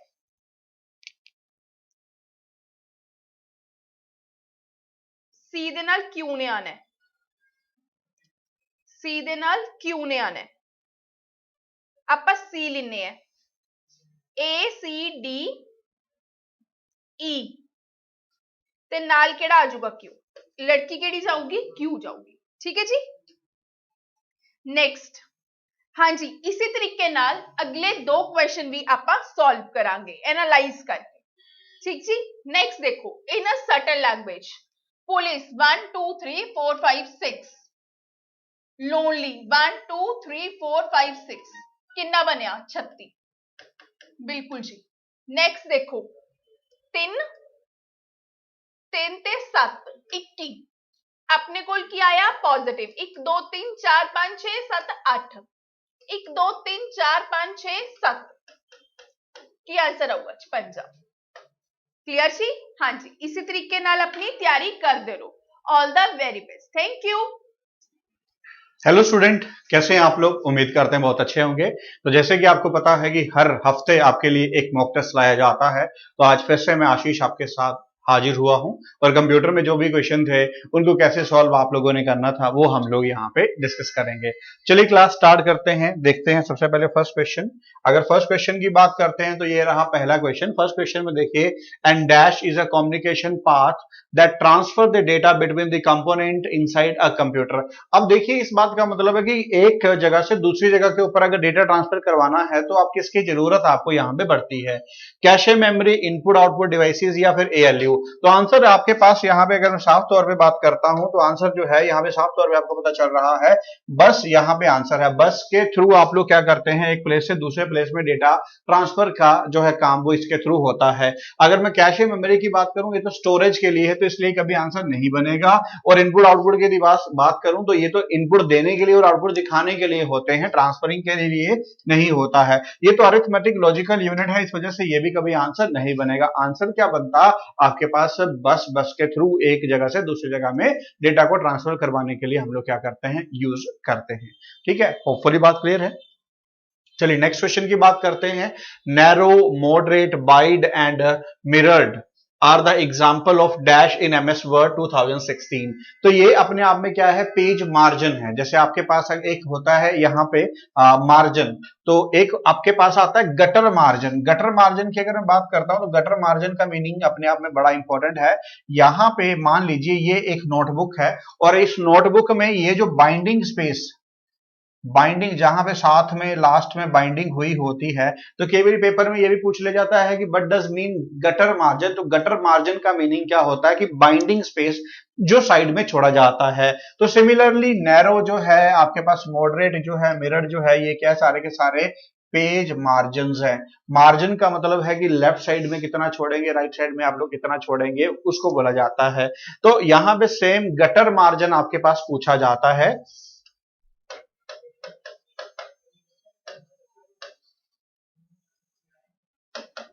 तो ये याद रखिएगा, गटर मार्जिन भी आपसे पूछा जाए तो बाइंडिंग स्पेस, इसका मतलब होता है बाइंडिंग।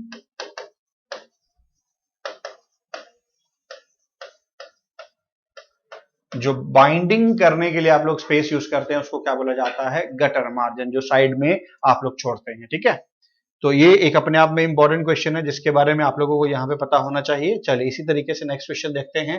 अगला क्वेश्चन क्या है, which of the following correctly describe the versatility characteristic of the computer. अब versatility characteristic of the computer अपने आप में ही हमें पता है कि सबसे डिफरेंट टास्क यहाँ पे ये परफॉर्म करता है। जो भी हमें इम्पॉसिबल लगते हैं वो यहाँ पे क्या है, चुटकियों में सॉल्व हो जाते हैं। तो इसी वजह से इसका आंसर जो है बी ऑप्शन है। अब ए में क्या लिखा है, able to work for hours without any tiredness and boredness. अब टायर्डनेस की तो यहाँ पे कॉन्सेप्ट ही नहीं है, पहली बात ही गलत होता है। सी ऑप्शन में था able to store large amount of data, हाँ ये तो बात सही है, बट ये वर्सेटाइलिटी को डिफाइन नहीं ना कर रहा।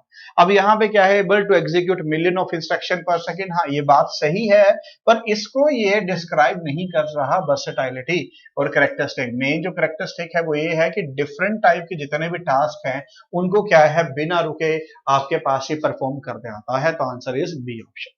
ठीक है जी, चलिए नेक्स्ट क्वेश्चन की अगर बात करते हैं, ये अपने आप में एक बहुत इंपॉर्टेंट क्वेश्चन है जिसमें मैं चाहूंगा कि हर बच्चे को यहाँ पे पता हो। सबसे पहले क्या है, dash is a key initiative under the digi India, digital India. अब यहाँ पे डिजिटल इंडिया से ही इसका कॉन्सेप्ट जो है इंट्रोड्यूस हुआ है।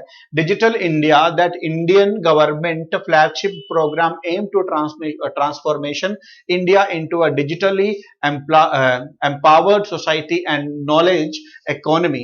It ties with a digital India, digital India vision area of the providing the citizen and a shareable private space on a public cloud and making all document the certificate available on this cloud.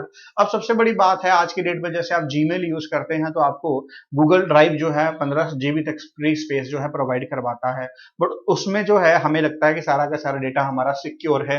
No doubt ये बोलना बिल्कुल गलत होगा कि वहां पे security का concept नहीं है, सिक्योरिटी वहां पे भी है, बट ये इनिशिएटिव इंडियन गवर्नमेंट ने भी लिया है। एक डिजी लॉकर करके ऐप आपके पास दी है जिसे आप लोग डाउनलोड कर सकते हैं और यहाँ पे सारा का सारा अपना डेटा, जैसे आपका लाइसेंस हो गया उसकी फोटोकॉपी रख सकते हैं, आपके डॉक्यूमेंट्स हो गया, आपके सर्टिफिकेट्स हो गए, उनको स्कैन करके यहाँ पे अपलोड करके रखा जा सकता है ताकि जब भी जरूरत आने पे आप इसे कहीं से भी एक्सेस कर पाओ। तो इंडियन गवर्नमेंट ने ये एक इनिशिएटिव लिया है, डिजी लॉकर करके ऐप है जिससे कि आप लोग यूज कर सकते हैं।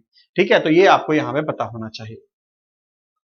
चलिए नेक्स्ट क्वेश्चन की बात करता हूं। ये देखिए, smartphone combined dash radio technology with specially design processor as smartphone have evolved, app developers have found a new indigenous, ठीक है, ways to hardware and wireless connectivity to make information instantly available to the user।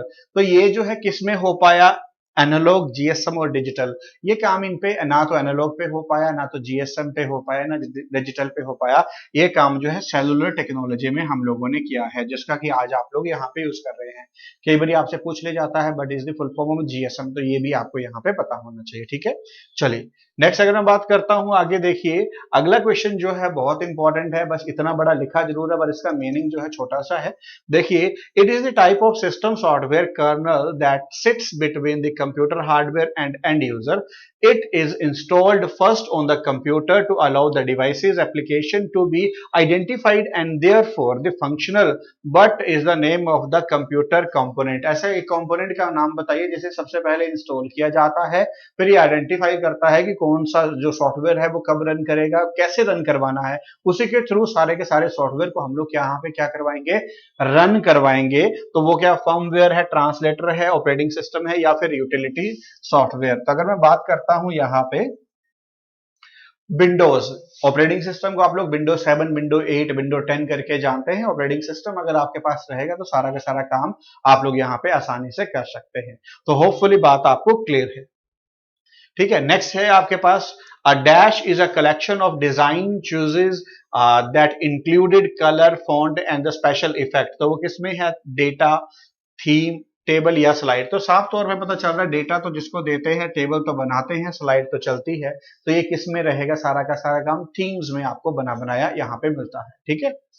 चलिए, so now we are moving on the next question. Which of the following provides the ability to query information from the database and insert tuples into a delete tuples from the modified tuples in the database? Means आपके पास जब भी database की बात आती है तो Oracle का database आप लोग यूज करते हैं या और RDBMS या फिर DBMS का डेटा आप लोग यहाँ पे यूज करते हैं। तो उनमें से आपके पास लैंग्वेजेस जो आती हैं DML, DDL, क्वेरी या फिर रिलेशनल स्कीमा। तो क्वेरी तो नहीं आएगा और ये भी नहीं आएगा। यहाँ पे लैंग्वेजेस की बात करेंगे, कैसी बताइए, जिसमें आप अपडेट भी कर सकते हैं, डिलीट भी कर सकते हैं, मॉडिफाई भी कर सकते हैं। तो वो होता है DML। DML में काम कर सकते हैं तो सबसे पहले नाम याद रखेंगे, DML stand for data manipulation language, और दूसरा नाम ये भी रखेंगे DDL, डेटा डेफिनेशन लैंग्वेज। ये अपने आप में ही इंपॉर्टेंट है, यहाँ पे तो काम नहीं करेगा, यहाँ पे आंसर DML ही रहेगा, पर DDL का फुल फॉर्म भी इंपॉर्टेंट है, ये भी पेपर में पूछा जा सकता है, ठीक है।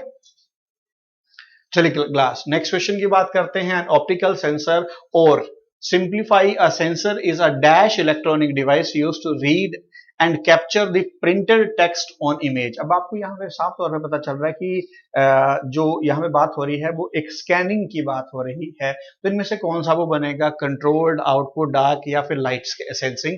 तो ये जो स्कैन करने का जो काम होता है वो किसके थ्रू आपके पास होता है, आपके पास लाइट सेंसिंग के थ्रू होता है। जब भी आप किसी चीज को स्कैन करते हैं स्कैनिंग मशीन में तो सबसे पहले लाइट ऑन होती है, उसे प्रॉपर दिखा के यूं करके स्कैन करके आप आ जाती है। यूं करने का मतलब पहले स्टार्टिंग पॉइंट से पकड़ के एंडिंग पॉइंट की तरफ स्कैन कर लेता है ये, ठीक है। चलिए नेक्स्ट क्वेश्चन की बात करते हैं। In the cellular network on which of the following sales shape depends, political condition, social condition या फिर एनवायरमेंटल कंडीशन। सिंपल सी बात है, आज की डेट में आप लोग टेलीफोन के ऊपर किसी से बात करते हैं और कहीं पे बहुत हैवी बारिश हो रही है तो वहां पे आपने देखा होगा नेटवर्क क्या हो जाता है, वीक हो जाता है। क्यों? क्योंकि जो एनवायरनमेंट है, एनवायरनमेंट में क्या आ जाता है, मॉइस्चर आ जाता है। तो मॉइस्चर की वजह से कोल्ड ड्रॉप हमें देखने को मिलता है। तो यही आपको यहाँ पे बताना था कि जो कोल्ड ड्रॉप है या फिर डिस्टर्बेंस है वो किसके थ्रू पता चलता है, वो है एनवायरनमेंट कंडीशन के ऊपर क्या करता है, डिपेंड करता है, ठीक है। अगर आपकी एनवायरनमेंट कंडीशन अच्छी है तो आपकी कॉल वगैरह ड्रॉप नहीं होगी, कोई दिक्कत नहीं आएगी। अगर नहीं होगी तो आप लोग ऐसी चीजों का फेस करते हैं, ठीक है।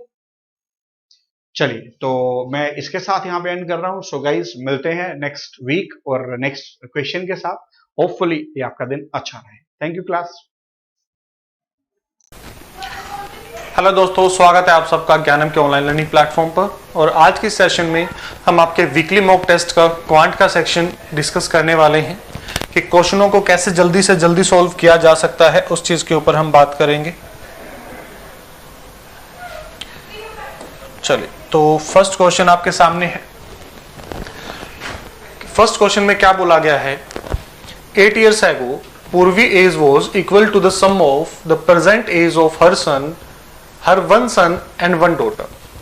कि पूर्वी की जो प्रेजेंट 8 years पहले की जो एज है वो उसकी बेटे और उसकी एक जो बेटी है उन दोनों की एज के सम के इक्वल है।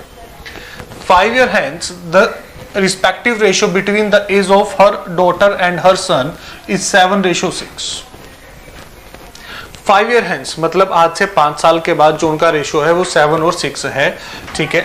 अगर हम बात करें तो 7x और 6x इनकी एज है, ठीक है, और प्रेजेंट एज की बात करें तो ये 5 ईयर हेंस था, तो प्रेजेंट क्या हो जाएगा, -5 हो जाएगा। ठीक है, अब इन दोनों की अगर मैं प्रेजेंट एज का सम कैलकुलेट करूं तो ये आपके पास 13x - 10 आ जाएगा। ठीक है, ये क्या आ जाएगा, 13x - 10 आ जाएगा। ठीक है, क्योंकि उसने यही बोला था ना 5 year hence, 5 year hence the respective ratio between the age of her daughter and her son is 7:6। इस लाइन का हमने यूज किया कि अगर उनकी एज का रेशियो 7x और 6x है तो डॉटर की एज क्या हो जाएगी आपकी 7x और 6x। 5 इयर्स हेंस थी तो आज के दिन कितनी होगी, दोनों के एज को -5 कर देंगे और दोनों का सम कैलकुलेट करेंगे तो ये आ जाएगा आपका 13x - 10। कितना आ जाएगा, 13x - 10 आ जाएगा। आई होप ये चीज सबको क्लियर होगी।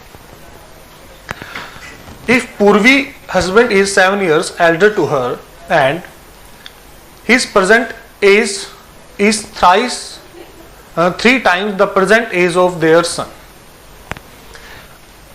अब जो उसके हस्बैंड की एज है, उसके जो हस्बैंड की एज है वो किसके इक्वल है, उसके बेटे की एज का थ्राइस इंटू 3। तो हम कह सकते हैं कि ये आपका 18x - 15 आ जाएगा, 18x - 15 आ जाएगा। और पूर्वी और उसके हस्बैंड की एज का जो डिफरेंस है वो 7 इयर्स है। ठीक है, 8 इयर्स है वो पूर्वी एज, मतलब 8 साल पहले पूर्वी की एज इतनी थी, 8 साल पहले उसकी एज इतनी थी क्योंकि सम के इक्वल था। ठीक है, ये पूर्वी की एज थी 8 साल पहले। तो प्रेजेंट एज ऑफ पूर्वी क्या होगी, प्रेजेंट एज ऑफ पूर्वी क्या हो जाएगी, 13x - 10 + 8 मतलब 13x - 2। इन दोनों के बीच का डिफरेंस क्या है आपका, 7 है। इन दोनों के बीच का डिफरेंस क्या है आपका, 7 है। -13x और ये +2 हो जाएगा = 7। 18 - 13 ये क्या आ जाएगा आपके पास, 5x आ जाएगा। ठीक है, अब देखो ये क्या था, -15 - 13 उधर जाकर प्लस हो जाएगा 20। तो x की वैल्यू क्या आ गई, x की वैल्यू 4 आ गई आपके पास। x की वैल्यू क्या आ गई आपके पास, 4 आ गई। उसने पूछा था present age of the daughter यानी कि 7 × 4 28 - 5 23 इस क्वेश्चन का राइट आंसर था। आई होप क्लियर होगा सबको ये। चलिए उसके बाद बढ़ते हैं आगे। नेक्स्ट क्वेश्चन में क्या कह रहा है, देखिए, a certain amount of simple interest of ₹2500 after 5 years, कि किसी प्रिंसिपल के ऊपर कुछ पैसा लगा और वो 2500 रुपए हो गया 5 साल में। Had the interest increase by 2%, interest को अगर 2% बढ़ा दिया जाए तो ऐसा ही क्या होगा अगर प्रिंसिपल 10,000 है। तो देखो जो सिंपल इंटरेस्ट होता है ना वो क्या होता है आपका R × T होता है, R × T % ऑफ P। तो 5 × 2 मतलब 10% बढ़ेगा। 10% किसका, 10,000 का मतलब 1000 रुपए। तो 2500 उसको पहले मिल रहे थे और 1000 रुपए अब मिलेंगे, तो मतलब टोटल उसको 3500 मिलेगा। ऑप्शन सी इस क्वेश्चन का राइट आंसर होगा, ऑप्शन सी। चलिए उसके बाद नेक्स्ट क्वेश्चन क्या कह रहा है, Ashok begin the show sleeping partner receives 1/10 of the profit and the remaining is divided between Pramod and Prakash in the ratio of 1:2.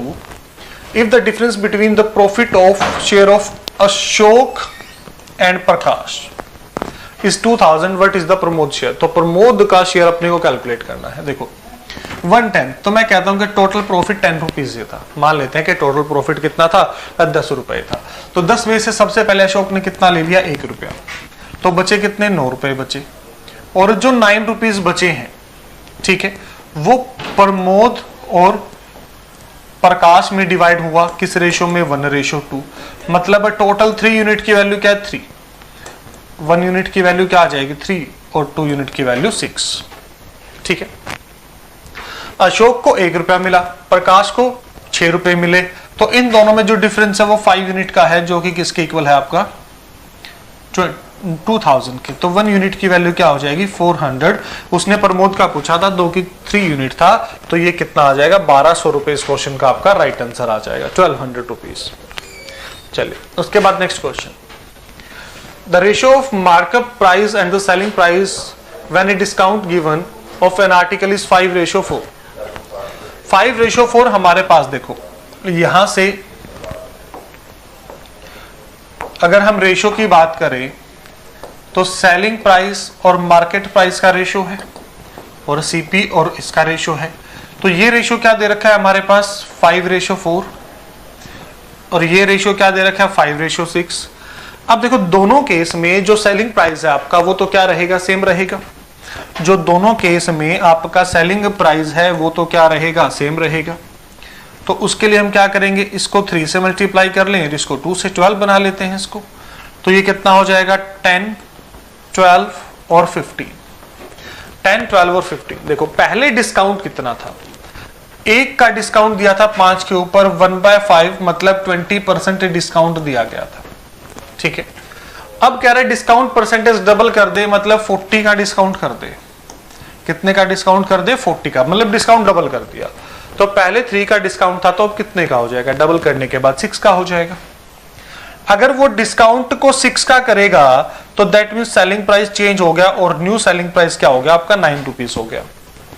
देखो 10 के आर्टिकल को 9 में सेल कर रहे तो लॉस हो रहा है। उसने क्वेश्चन में बोला था कि 60 का लॉस हो रहा है, तो 1 की वैल्यू 60, तो 15 की वैल्यू क्या आ जाएगी 15 इंटू 60, 900 आंसर आ जाएगा आपका। इस क्वेश्चन का आंसर क्या आ जाएगा 900। ऑप्शन डी आपका इस क्वेश्चन का राइट आंसर होगा, ऑप्शन डी। चलिए बढ़ते हैं उसके बाद आगे। नेक्स्ट क्वेश्चन क्या कह रहे हैं, a vendor sells 50% of apples he had and throw away 20% of the remainder. Next day he sells 60% of the remainder and throw away the rest. What percent of his apple does the vendor throw? सीधा सा question है कि अगर मैं कहूं कि मेरे पास 100 Apple थे, ठीक है, तो पहले दिन क्या किए 50 सेल कर दिए, 50% तो मतलब 50 सेल कर दिए, और अब बचे कितने हैं 50 बचे हुए हैं। 50 का 20% मतलब 1/5, 10 मैंने क्या किए फेंक दिए। अगर 10 मैंने थ्रो कर दिए फेंक दिए तो बचे कितने मेरे पास 40 बचे हुए हैं। अब बचे हुए 40 में से 60% मैंने सेल किया और 40% मैंने फिर से फेंक दिए, मतलब मैंने 16 और फेंक दिए। तो टोटल मैंने कितने फेंके 26 आउट ऑफ 100, तो मतलब 26%, ऑप्शन डी। सीधा सा क्वेश्चन था। नेक्स्ट में क्या करे, A class decides to have a party at a total cost of 1450 के 1450 रुपए में उनकी पार्टी डिसाइड हुई। 4 students decide to stay out of the party. To meet the expense, the remaining students had to increase their shares by 8 rupees. What was the original share price?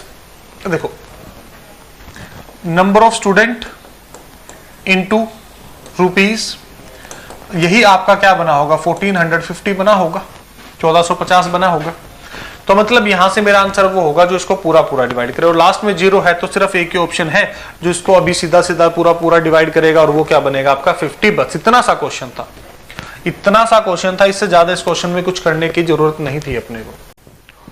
चलिए start करते हैं हमारा next question, और next question है आपका time spend distance से average speed. और average speed में क्या कहता है कि 24 किलोमीटर को पहले उसने 6 kilometre per our, next 24 8 kilometre per our की स्पीड से, और उससे नेक्स्ट 24 जो किलोमीटर है वो उसने 12 किलोमीटर पर आवर की स्पीड से कवर किया है। और एवरेज स्पीड के क्वेश्चन को हम दो तरीके से सोल्व कर सकते हैं। इसको एक तो आप स्टैंडर्ड फॉर्मूला लगा लो। स्टैंडर्ड फॉर्मूला क्या कहता है, total distance divide by total time, divide by total time. तो 24 डिवाइड बाय 6 4 प्लस 3 प्लस 2, तो टोटल डिस्टेंस कितना हो गया आपका 72, और टाइम कितना हो गया 9। इसको पूरा पूरा डिवाइड करेगा 8 पे, तो ऑप्शन बी आपका इस क्वेश्चन का राइट आंसर। और जहां डिस्टेंस को 3 इक्वल पार्ट्स में डिवाइड किया जाता है वहां आप ये फॉर्मूला भी यूज कर सकते हैं, 3xyz xy plus yz plus zx, और यहां x y z आपकी क्या होंगे स्पीड होगी। आंसर आपका दोनों केस में क्या आएगा सेम ही आएगा, ठीक है।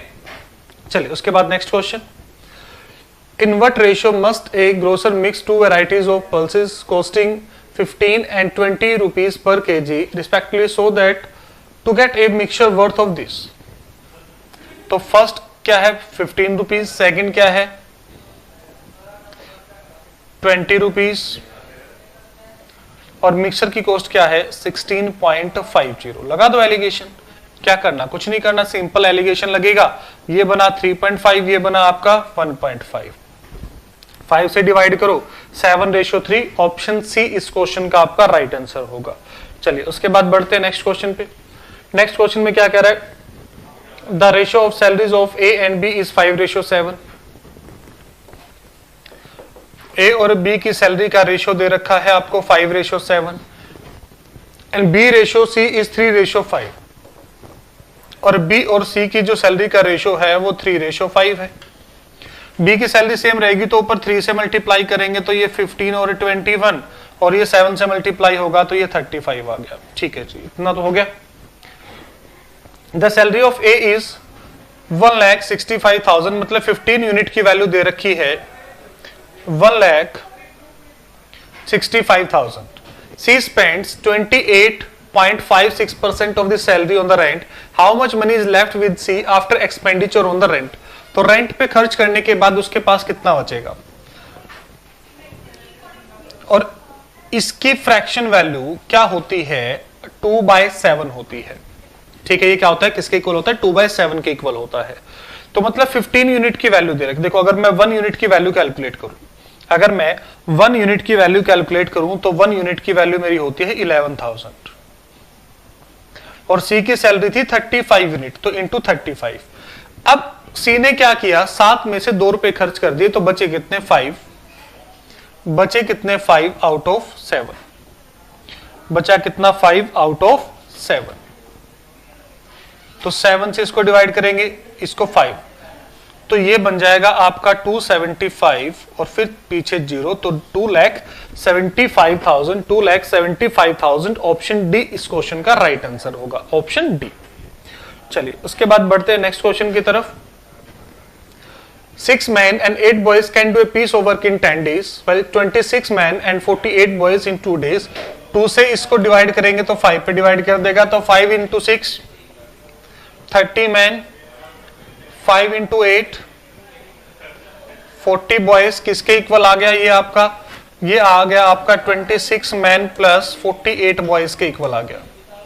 मैन को एक साइड करो 4 मैन और बॉयज को एक साइड करो 8 बॉयज, तो ये इसको 2 पे डिवाइड कर देगा, तो आपका मैन और बॉयज का जो रेशियो बना वो 2:1 बना, और ये इनके एफिशिएंसी का रेशियो आ गया 2:1 आ गया। क्या आ गया 2:1।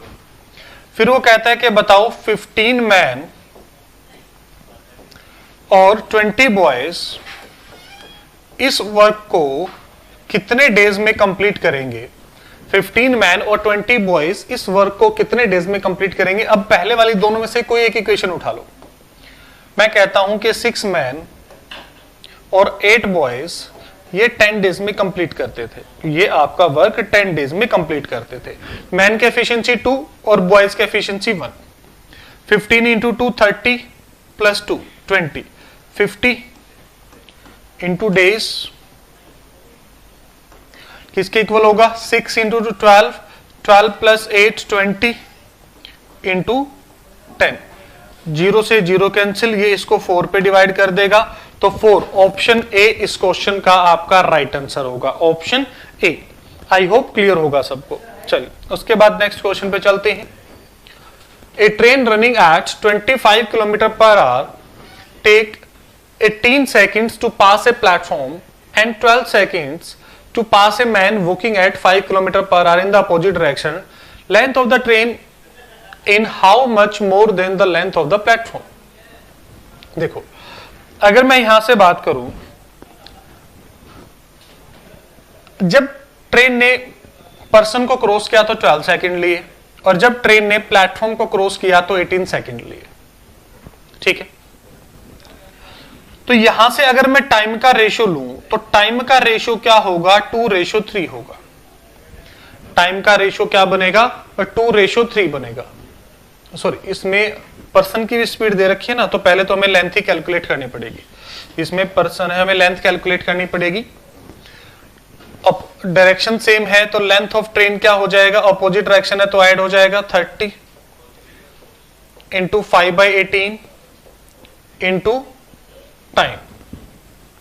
ठीक है, 6 से डिवाइड करेंगे 3, 6 से डिवाइड किया 2 और इसको 10 पे डिवाइड कर देगा, तो लेंथ ऑफ ट्रेन क्या आ गई हमारे पास 100 मीटर। और जब प्लेटफॉर्म को क्रॉस किया तो 100 metre plus length of platform 25 into 5/18 into 18 से 18 कैंसिल, तो P की वैल्यू क्या आ गई 25। तो कितना ज्यादा है, तो प्लेटफॉर्म की लेंथ क्या है 25, कितना ज्यादा है 75 ज्यादा है, ऑप्शन बी। ऑप्शन बी आपका इस क्वेश्चन का राइट आंसर होगा। I walk a certain distance and ride back taking a total time of 37 minutes. के वॉक करके गया और राइड करके वापस आया तो मुझे टोटल जो टाइम लगा वो 37 मिनट का टाइम लगा, 37 मिनट। ठीक है, अगर मैं बोथ साइड वॉक करके ही जाता तो मुझे 55 मिनट्स लगते, तो मुझे 55 मिनट लगते। और 55 मिनट का मतलब अगर मैं बात करूं कि इक्वल टाइम लगा होगा बोथ साइड, और इसका मतलब है 27.5 मिनट, मतलब मुझे एक साइड वॉक करके जाने में 27.5 मिनट लगे हैं। राइड करके मैं गया था और वॉक करके गया था तो मुझे 37 मिनट लगे थे, तो मतलब मुझे राइड करने में एक साइड जो टाइम लग रहा है वो 9.5 लग रहा है। अगर मैं बोथ साइड करके जाऊंगा तो इसका डबल हो जाएगा, डबल कितना हो जाएगा 19 हो जाएगा। तो ऑप्शन बी इस क्वेश्चन का राइट आंसर होगा, ऑप्शन बी।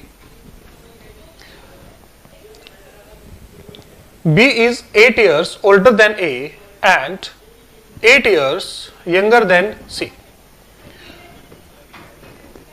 उसके बाद क्या कह रहा है, 12 years hence respective ratio of the age of A and C is a 5:9.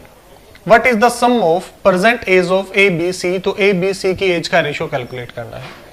अगर मैं कहूं कि जो B की एज है वो X है, अगर मैं कहूं कि जो B की एज है वो X है, तो A की एज क्या होगी, B is 8 years older than A, मतलब जो B है वो A से 8 साल बड़ा है, तो A की एज क्या हो जाएगी X - 8 और C की एज क्या हो जाएगी X + 8। ठीक है, आई होप यहां तक क्लियर होगा। 12 years hence 12 साल बाद, मतलब इसमें दोनों में 12 ऐड करना पड़ेगा। ये रेशो क्या बन जाता है आपका 5:9 बन जाता है, ये रेशो क्या बन जाता है 5:9। तो देखो ये कितना हो जाएगा X + 4 मल्टीप्लाई करोगे तो 9X + 36 किसके इक्वल हो जाएगा 5X + 100 हो जाएगा। तो यहां से 4X की वैल्यू क्या आ जाएगी आपकी 64 और X की वैल्यू क्या आ गई 16 आ गई, X की वैल्यू क्या आ गई 16, मतलब जो B की एज थी वो आपकी 16 है, A की एज क्या है 8 और C की एज क्या हो जाएगी फिर 24 हो जाएगी। और सबका सम कैलकुलेट करो तो साफ साफ दिख रहा है कि कितना होगा 48 होगा, सबका सम कितना आ जाएगा 48 आ जाएगा। चलिए उसके बाद नेक्स्ट क्वेश्चन में क्या करें, in a partnership A invest half of the capital, B ने हाफ पैसा लगाया for 1/3 of the time and B invest 1/4 of the capital for 1/3 of the time and C invest 1/5 of the capital for 1/4 of the time. Out of the total profit 17,622 at the end of a year, find A share in the profit. ठीक है, देखो इसको solve करेंगे तो ये कितना बनता है 1/6, 1/12 और 1/20। अगर एलसीएम लेंगे तो सबका एलसीएम क्या आ जाएगा 60 आ जाएगा, तो ये 10, 5 + 3 मतलब जो टोटल प्रॉफिट आया वो 18 यूनिट आया है, और 18 यूनिट की वैल्यू क्या है आपके पास 17622, 17622। ठीक है, उसने पूछा है कि A का शेयर बता दीजिए, A का शेयर क्या होगा, तो 1 यूनिट की वैल्यू कैलकुलेट करेंगे तो डिवाइड बाय 18 होगा। अब देखो जब आप इसको डिवाइड करोगे 18 से